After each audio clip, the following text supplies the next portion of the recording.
Hey guys, it's Andrew from Collective Intelligence, and today we are going to tackle music theory. So let's get started. We're going to cover things inside Ableton, but this is not specific to Ableton, so don't worry. So the first thing is BPM, and Ableton default loads at 120 BPM, and that's beats per minute. And the amount of beats we're dealing with in a bar is 4 beats because we're in 4/4 musical timing. So if we were to count 120 BPM, we can turn the metronome on and we can press play. 1, 2, 3, 4. 1, 2, 3, 4. 1, 2, 3, 4. And if we go up, 175 is what you'd typically get for drum and bass. 1, 2, 3, 4. 1, 2, 3, 4. 1, 2, 3, 4. And then if we went down to something like hip hop or something a bit slower, 1, 2, 3, 4. Right? So it changes the feel of our beat. And our beat can be broken down inside of our bar. So we've got one period of time, or one bar, which is a period of time. And if we're at 120 BPM, that period of time that passes is actually 2 seconds. So you've got 1, 2, 3, 4 beats in one bar. And that's why in techno, you've got kick, kick, kick, kick, right? It's always on the beginning of the beat. So a kick's there, a kick's there, a kick's there, a kick's there, right? And it just rolls out. One kick on every beat.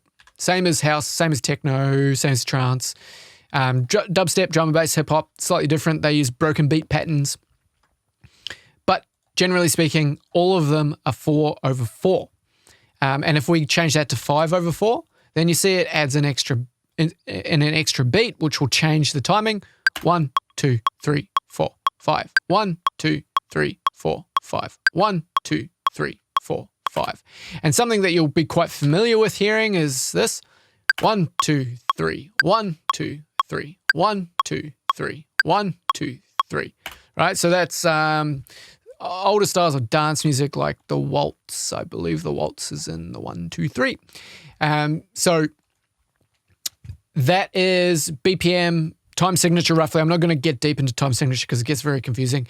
And then the metronome, obviously faster, speedier the music seems, slower the music seems. And then we can talk about rhythm in relation to that. So rhythm is like, think of a drum pattern as a rhythm. So we could grab a drum pattern. Let me just find one. So we've got this loop here and we can see that it's made up of strong. So the kick would be strong and the snare would be strong, and then weak beats, which would be these guys in the middle. And the difference between these strong and weak beats create like a pulsing effect, right?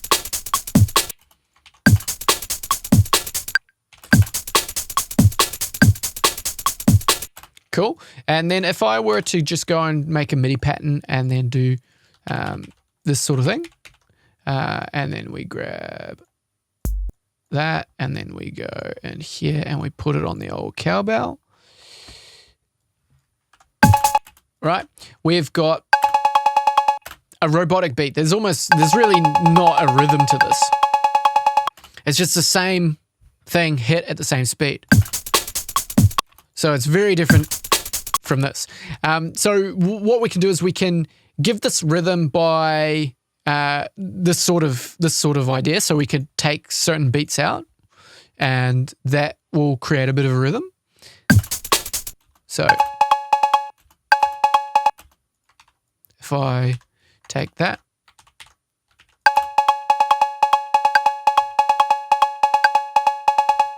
that's creating a bit of a rhythm now.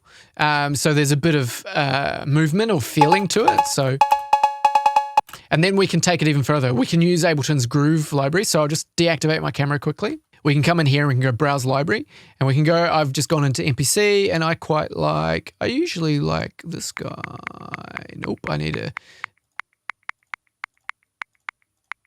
where are they? This one. Yeah, that one's nice. So grab that, drag and drop it on there. And what this is going to do is it's going to add a bit of feeling to this loop. So here we've got, this one's got groove on it.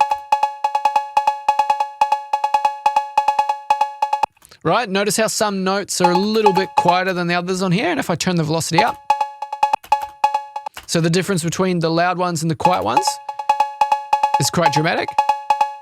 And then this one that doesn't have the groove on it just plays normally. So this is the difference in the velocity, or the difference in the intensity at which the sound is being triggered, is it's creating a pulse. And this strong beat here at the beginning of the bar, or sorry, at the this first beat and then the third beat is exaggerated, and that's creating a rhythmic pulse. And it might be a bit dramatic, so we can pull the velocity back a bit.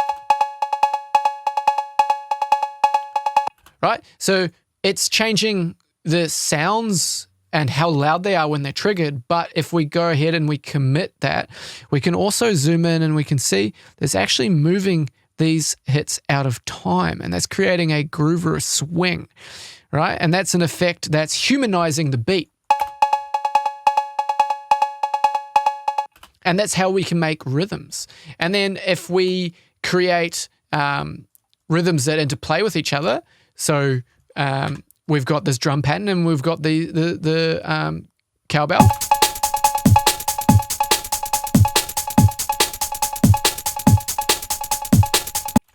And in this case, maybe it's not perfect, but you get the idea that you can start creating multiple layers of rhythm that all interplay and interact with each other. And you should use these features here to begin humanizing the rhythms that you do make with a little bit of velocity change. You can do this manually by drawing in the velocity. This is relating to how loud those particular hits are going to sound.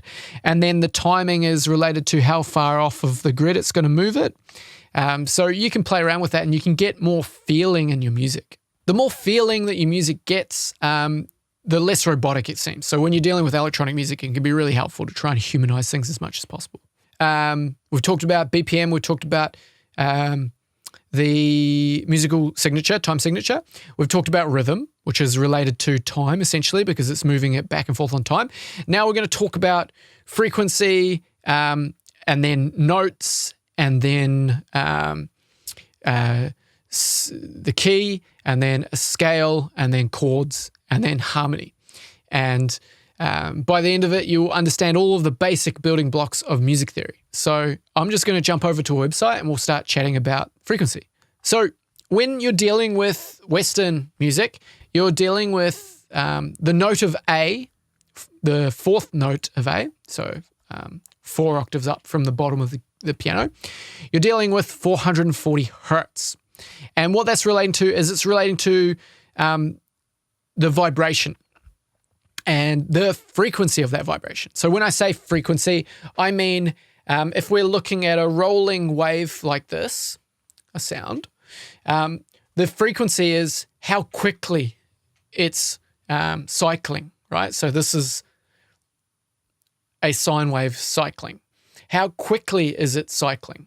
And A4 on a keyboard is 440 hertz. So we're hearing the speaker cone is vibrating 440 times in a second in order to generate the sound that comes to my ear. And then inside of my inner ear, the little piece of skin vibrates at that frequency as well. And then that transmits into my brain, and then my brain figures out what it is I'm hearing. So let's listen to A at 440. Okay, so I've just got a synthesizer here that's playing this note A, and we can look on a frequency chart and we can see, just to understand this, you've got volume up the side or amplitude, and then you've got the frequency value across the top. So you've got 100 cycles, 1,000 cycles, 10,000 cycles, or kilohertz. So you could say 10 kilohertz, 1 kilohertz, 100 hertz, and then right down here you've got that's about that bottoms out at around 10, let's say. So that's 20 hertz, 30 hertz, et cetera, et cetera. So let's play this. And we can see that this is peaking at 440 hertz, right? And on this chart, it says A3. Over here, it says A4. It's just because the notes inside Ableton here, you can see actually you can go negative. You can go below 0. So yeah, it's just slightly different. But A is 440 hertz. And if we go back to the chart, you can see that if you go up, so let's find A4. If we go down to A3, it halves in frequency. So 220 hertz, right? And again, and that's the same for any of, so we take E1 and then we go to E2, it's double, right? Or if we go down, it would be half. So as you increase the keys on the piano, you go from C0 to C1, you multiply the frequency at which the vibrations occur in the air to generate the sound. So it applies to any string instrument that are tuned to vibrate at the right frequency. So that's frequency. And then obviously the frequency value relates to note value. And if we just go back to the chart again, on a keyboard, you've got C0 all the way up to, let's say, B8. And that's your full spectrum of keys on the keyboard that you can play. I think you might not actually find a piano going that deep. I actually don't know what the bottom note of a typical piano is. I would presume it's probably actually more like C2. So maybe 65 hertz is the bottom of the piano. Maybe somebody in the comments can tell me. I'm not familiar with piano, so I don't know the lowest C that it plays. But I do know that on keyboards, such as this one, that note there is C. And actually, we can look. In this case, the lowest C, actually, I can go below that, can I? Yeah, the lowest C I can play is like way down there. So that's not useful to us because we can't even really make out. Well, you probably can't hear anything, right? So our ear typically doesn't hear tone below 20 hertz. So if you've got good headphones, you'll be able to hear this at 30 hertz. If you don't have good headphones, you won't hear this at all either. But then if I go up, you should start hearing that on most speakers now. So that's C1 at 60 hertz. And then that's C2 up at 34 hertz or so, whatever, right? So yeah, speakers won't be able to reproduce those low frequency sounds. And low frequency sounds are lower cycles. They travel through walls. High frequencies, they dissipate quicker. So they are high frequency, but they don't penetrate as far into furniture, all that sort of stuff. So yeah, you've got notes, and the general notes of Western music are C, C sharp or D flat, D, D sharp or E flat, E, F, F sharp or G flat, G, G sharp or A flat, A sharp or B flat, B, and then C again, right? And repeating. So they're the notes of Western music, and that's what you're going to be using inside Ableton or any of the other DAWs that you got loaded up. So we've got notes. Now we're going to talk about key. So key is relating to your home note. So you typically, when you start writing a piece of music, you noodle around on the keyboard or you play around on the guitar and you find what they call a key that seems natural for the song to fit in. So key refers to the note that you would keep returning home to. So if C seemed like it was resolving the melody that you're playing, then you're in the key of C, and then you can then use a scale based upon that key. And when you're talking about scales, generally we think of major or minor scales, or sometimes diminished.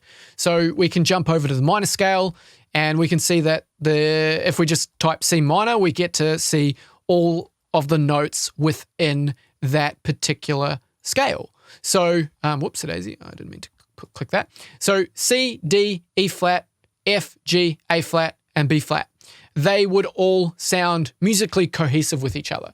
And the reason we use scales is because some notes just sound better with other notes, and some notes sound like they do not relate. They're too dissonant. So we, over time, have collected different notes that seem to work really well together and give us different feels. So minor and major are the most typical and basic scales, but then you've got all sorts of other ones, and I'll show you those a little bit later on. But this is going to help you write a melody that feels cohesive and together. And if you're not using scales, then you're using random notes, and there are chromatic scales where you do just play whatever note you want, but typically this is a way to translate an emotional feeling, and I can show you typically what you're going to expect the feeling to be of a particular scale, like I said, a little bit later on. So we've covered the frequency, we've covered the notes themselves, then we've covered the key. So that's our home. That's what we return home to. So the key is C, and then it's a minor scale. And then if we go, just so you know quickly, C major is a real easy one. C major actually is just all of the white notes on the keyboard. So it's probably the easiest one to start with, because you can just play. You can play any of these. I can play any of this along, and they should all typically sound like they should be played together.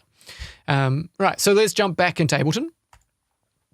So we've talked about the scale, so the collection of notes. Next, we're going to talk about chords.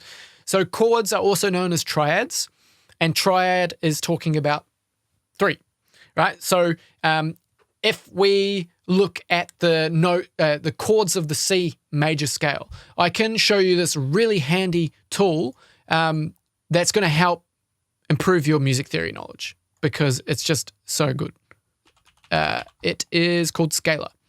And one of my mentors, David, based here in Melbourne, he taught me a lot of sound design, and he taught me a lot of production and mastering. And he has developed this with Plugin Boutique. So he made Scalar 1, and now here we are with Scalar 2. And I really like this because I can come in here and I can come to scales, and I can select C, and then I can select major. And actually, if I just go all types, you can see happy, serious, jazzy, exotic for all of the different sounds, right? Oops, sorry, they're both playing over top of each other.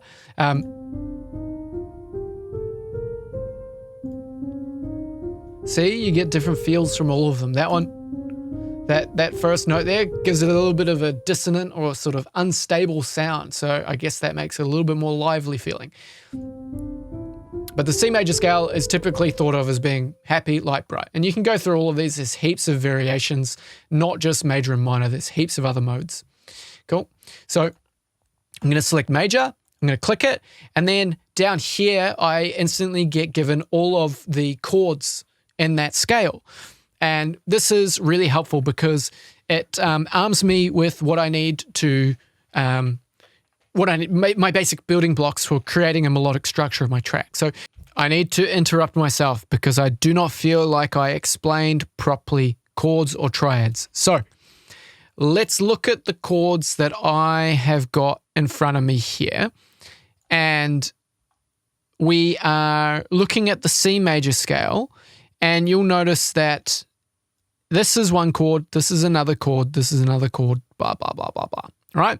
And there are 1, 2, 3, 4, 5, 6, 7 notes in the C major scale. And every note, so the first note's C, the next note's D, the third note's E, then you got F, then you got G, then you got A, and then you got B, right? And each one of these different notes has a chord built off of it. So this one is the C major chord. C major. And then you've got a chord following that, which is built off of D, and that'll either be D diminished, D minor, or D major, depending on what type of scale you're in.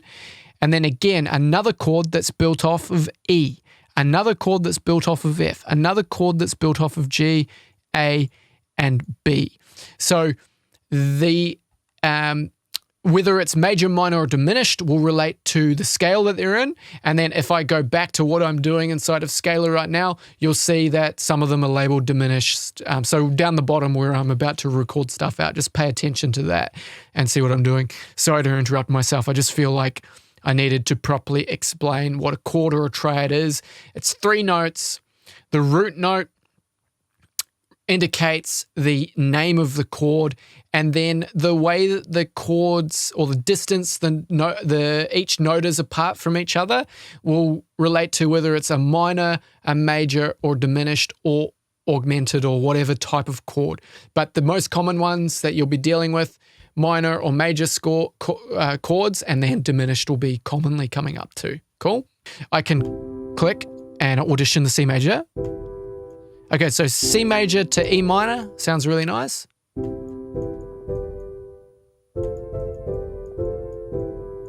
Right, and I can start just noodling around and getting a bit of an idea for what work in sequence. So, and then once I like C major to E minor, I can pop them down here. And then I like that step up to G major, maybe a step down to diminished, A, let's have a listen to that.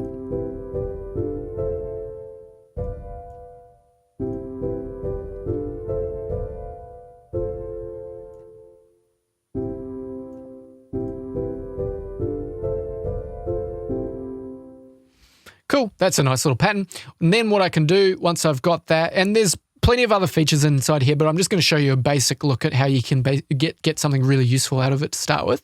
I can click MIDI capture, I can press play, I can press stop, and then I can drag that into Ableton here, and now I've got those chords in the scale, and I've got that sequence that I really like. So maybe this is my first. Maybe that's the call, and then this is the response. And I just need to get that lined up. And then what I can do is I can come over here and I can grab, let's go Hive actually. Hive's got some really nice pads, and I think we'll maybe go for a pad. Let me just find a preset. Okay, so I just got this analog pad. And then I can show you a couple of things that I would do in order to get my head around what I'm doing when I'm dealing with music theory. So first of all, I'll make one clip, and we're in C major. So the first thing that I would do is I'd either open up Scalar, which I will open another instance of. And in this case, we'll come back, we'll go C major. We'll ask it for C major, and then we've got C, D, E, F, G, A, and B. We know that these are all of the notes within our scale. So let's go C, D, E, F, G, A, and then B. Right? And I can select all of those notes, and I can turn them off, and I can just go C major. And that's really helpful. And then what I could do is also this. Did this before, but I'll just do this exactly right. So then record this out. And then press stop, drag, drop. Now I've got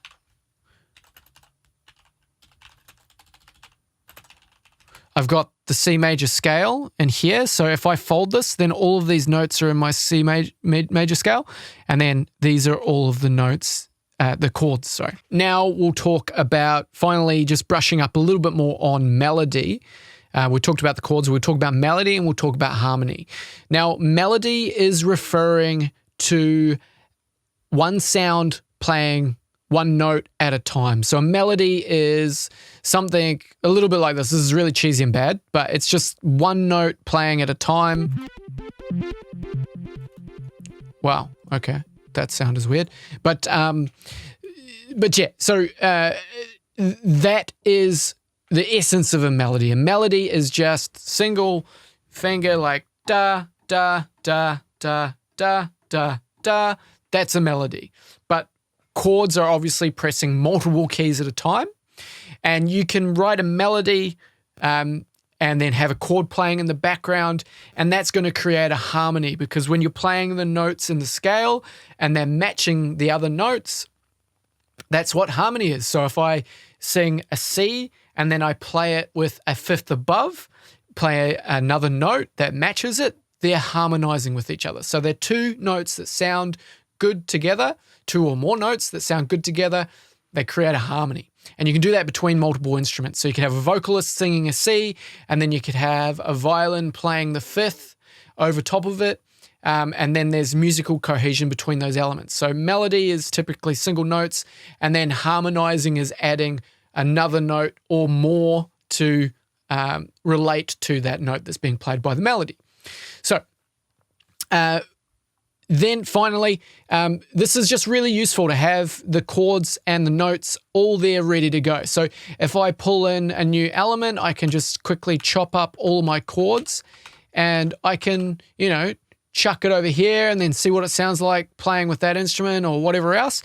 And I can start building my track based upon these music theory ideas that I've taught to you. So hopefully that was really interesting for you guys. I hope that it really did touch on some information that'll be helpful to you.